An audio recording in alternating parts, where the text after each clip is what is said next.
Hey guys, I just wanted to do a quick video on external and internal recruiters because I've did some content for a candidate of mine for public speaking, and it's on the recruiting subject. And it's always interesting when you do content research because, especially for my industry, because we get beat up a lot.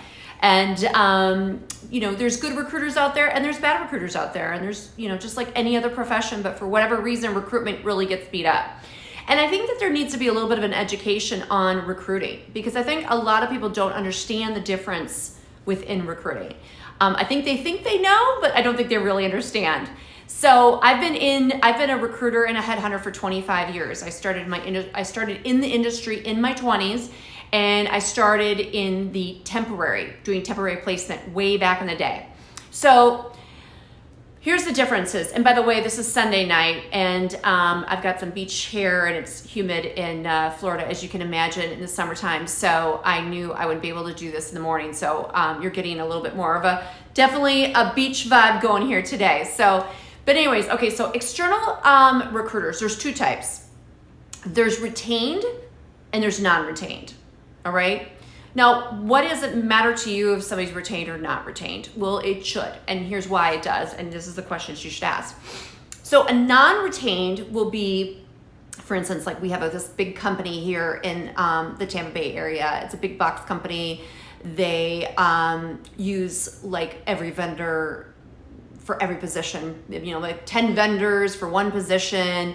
Nobody has a relationship with anybody. It's, you're called a vendor. I don't work with those companies. Forget about it. That's just not what I want to do. And it's not any fun.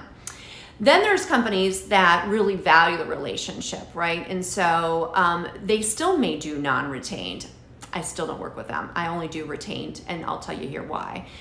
I think for a company that's doing non-retained, you're not getting the best value for what you think you're going to get. Meaning, if you do a retained search, you have put money up front that you are going into a relationship with a recruiter, and you are assuming that they are going to find the best talent they can for that position.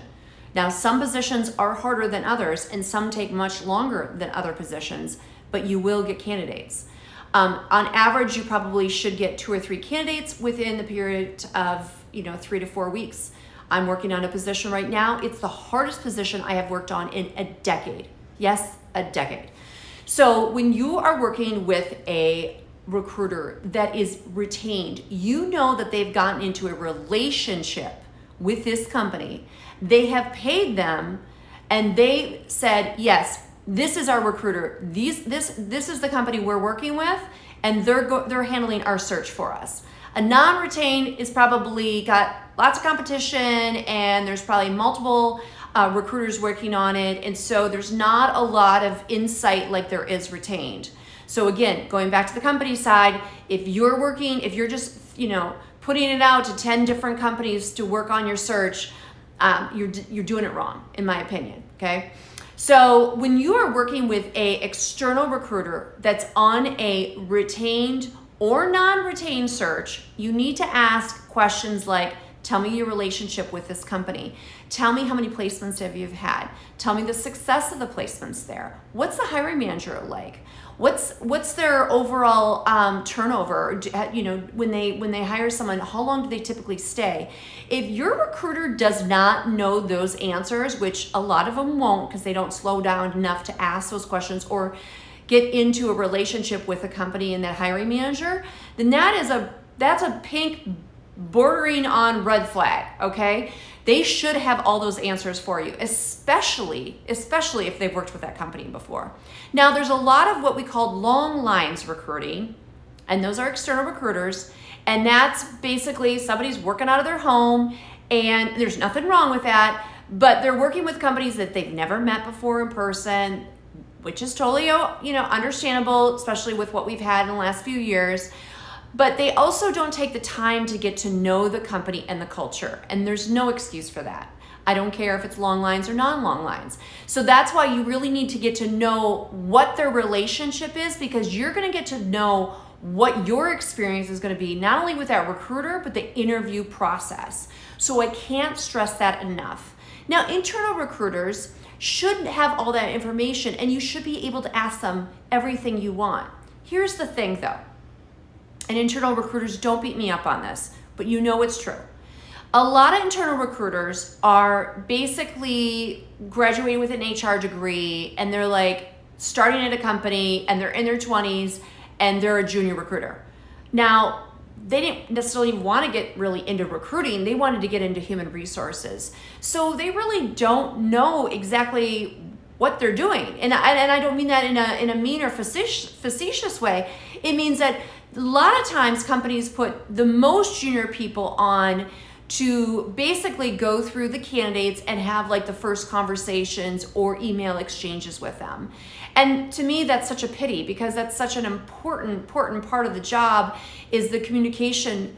And you should really have somebody on there that knows what they're doing and have them learning from somebody that's more senior. But most companies don't do that.